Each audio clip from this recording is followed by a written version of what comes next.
जिच्या कुशीतून स्वराज्याचं देखणं स्वप्न उद्यास आलं त्या माँसाहेब राजमाता जिजाऊ, ज्या महान पुरुषाने स्वप्न अस्तित्वात उतरवलं असे ते महाराष्ट्राचे आराध्य दैवत श्री छत्रपती शिवाजी महाराज. पितेने केलेल्या स्वराज्याचं फक्त रक्षणच नाही केलं तर ते 10 पटीने वाढवलं असे ते धर्मवीर छत्रपती संभाजी महाराज. प्रथमतः ह्या तिन्ही महामानवांच्या चरणी मी नतमस्तक होते. आजकाल असं म्हणतात की जिथं मस्तक टेकवावं अशा नमस्काराच्या जागा हल्ली खूप कमी होत चालल्यात.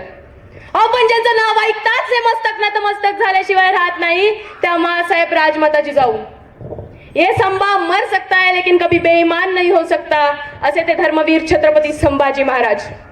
आज तुम्ही आम्ही ज्या महाराष्ट्राच्या मातीमध्ये बसलेलो आहोत त्याच महाराष्ट्राच्या मातीमध्ये सुमारे गेले 350 वर्षापूर्वी छत्रपती शिवाजी महाराज, छत्रपती संभाजी महाराज ह्या दोन्ही महामानवांना मान देऊन ज्या मर्द मावळ्यांनी ह्या महाराष्ट्राच्या मातीसाठी रक्त सांडले त्या 18 पगड जातीच्या मर्द मावळ्यांना माझा मानाचा मुजरा.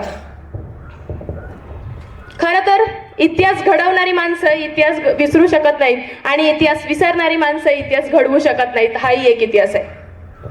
पाटीवरचा इतिहास पुसला जाईल, कागदावरचा इतिहास फाडला जाईल, परंतु मराठी माणसांच्या मनावर जो छत्रपती शिवाजी महाराजांचा इतिहास कोरला गेलेला आहे तो कदापि मिटणार नाही.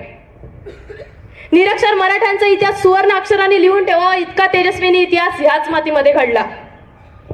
खरं तर ज्या महाराष्ट्रात आपण राहतो तो महाराष्ट्र नेमका कसा?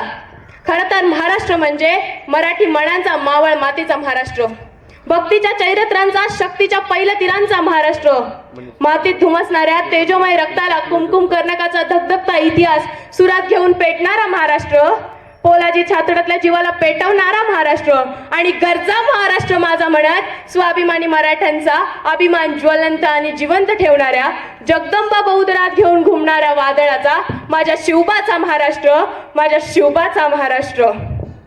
पण हाच महाराष्ट्र पौल आत्ता निश्चित निराश लांडलेल्यासारखा. नव्हता धर्माचा अभिमान की नव्हता स्वराज्याचा स्वाभिमान. त्या दिल्लीच्या आवाजांच्या पुढे मराठी दिल व्याकुळ झालं होतं. पण अशाच वेळी एक विजेचा लोट सह्याद्रीच्या दऱ्याकऱ्यात घुमतो.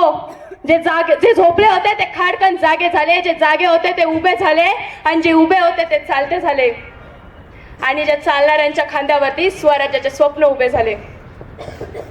आणि हे स्वराज्याचे स्वप्न व्हावे ही श्रींची इच्छा दौडू लागली. मोहीम फतेच्या इशाराती उडू लागल्या आणि 750 वर्षानंतर माझ्या रायगडावर स्वराज्याचं 32 मणांचं सोनेरी सिंहासन उभं राहिलं.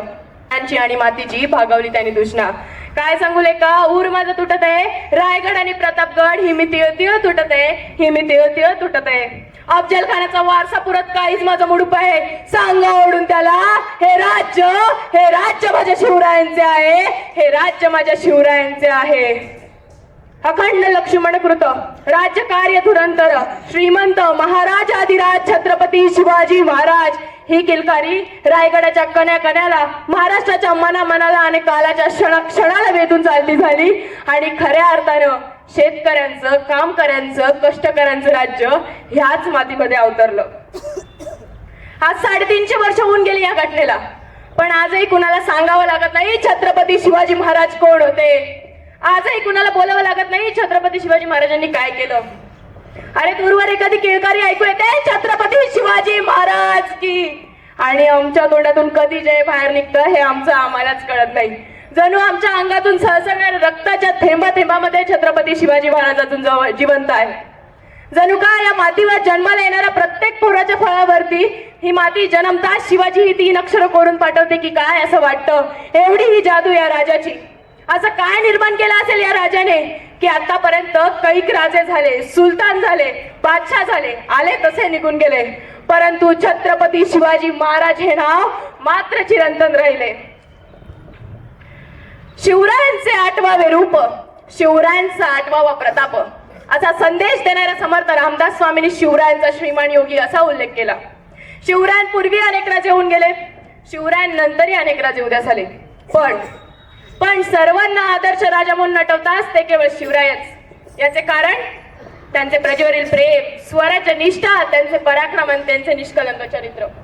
आज 350 वर्ष होऊन गेली, परंतु शिवाजी 3 अक्षरात त्रैलोक्यालाही पुरून उरतात. ही बात साधी सुधी नाही. आज मनाभोवती कधी अंधपाठ टाळताना की माझ्या महाराजांचे चरित्र हाती घेऊन बघा, अरे बघा इतिहास कसा भविष्य घडवतो. म्हणूनच तर म्हणतात ना, आले किती गेले किती उडून गेला बरारा, आले किती गेले किती उडून गेला बरारा, संपला नाही आणि संपणारही नाही माझ्या शिवरायांचा दरारा, माझ्या शिवरायांचा दरारा. छत्रपती शिवाजी महाराज हे एकमेव असे राजा होते जे शूर होते, वीर होते, पण त्याचबरोबर छत्रपती शिवाजी महाराजांकडे एक अलौकिक गुण होता आणि तो अलौकिक गुण म्हणजे चारित्र्य संपन्न. छत्रपती शिवाजी महाराजांकडे हा चारित्र्य संपन्न हा जगाच्या पाठीवर असे एकमेव राजा होते ज्यांच्याकडे हा गुण होता. छत्रपती शिवाजी महाराजांना आपण डोक्यावर घेऊन मिरवतो, पण कधी आपल्या राजांना डोक्यात घेतलंय का हो? छत्रपती शिवाजी महाराज म्हणजे अमावस्येच्या आदल्या रात्रीत रखरखणारा तेज पुरुष, अर्थकारण, राजकारण, समाजकारण असे अगणित पैलू समजून घेण्यासारखे आहे. श्री छत्रपती शिवाजीराजे भोसले हे इसवी सन 1818 पर्यंत टिकलेल्या आणि आपल्या परमोत वर्षाच्या अवस्थेत भारतीय उपखंडाचा बराचसा भ्याव राखणारा मराठा साम्राज्याचे ते संस्थापक होते. भोसले कुटुंबातील या सुपुत्राने विजापूरच्या आदिलशाही विरुद्ध आणि मोगल साम्राज्य विरुद्ध ऐतिहासिक संघर्ष करून स्वतःचे राज्य स्थापन केले. रयते पायी तो जन्मभर झिजला, रक्षणार्थ त्याच्या गडकोटी वसला. रयते पायी तो जन्मभर झिजला, रक्षणार्थ त्याच्या गडकोटी वसला. मानवतेच्या या झर्या पुढे काळही तिजला, असा एक शिवसूर्य रायगडी निजला, असा एक शिवसूर्य रायगडी निजला. तर या शिवजयंती समयी ते नृत्य, तो महापुरुष ते नृत्य आपल्या मनामध्ये उभं करूया आणि खऱ्या अर्थाने शिवजयंती साजरी करूया. मूर्तिकेचे पावित्र्य तव राखले, स्वराज्य स्वप्न तव साकारले. मूर्तिकेचे पावित्र्य तव राखले, स्वराज्य स्वप्न तव साकारले. गरजून या केळाचे हिंदू उत्सव साजरा करूया. शिवराय तुझ मानाच मुजरा, शिवराय तुझ मानाच मुजरा. छत्रपती शिवाजी महाराज की जय भवानी.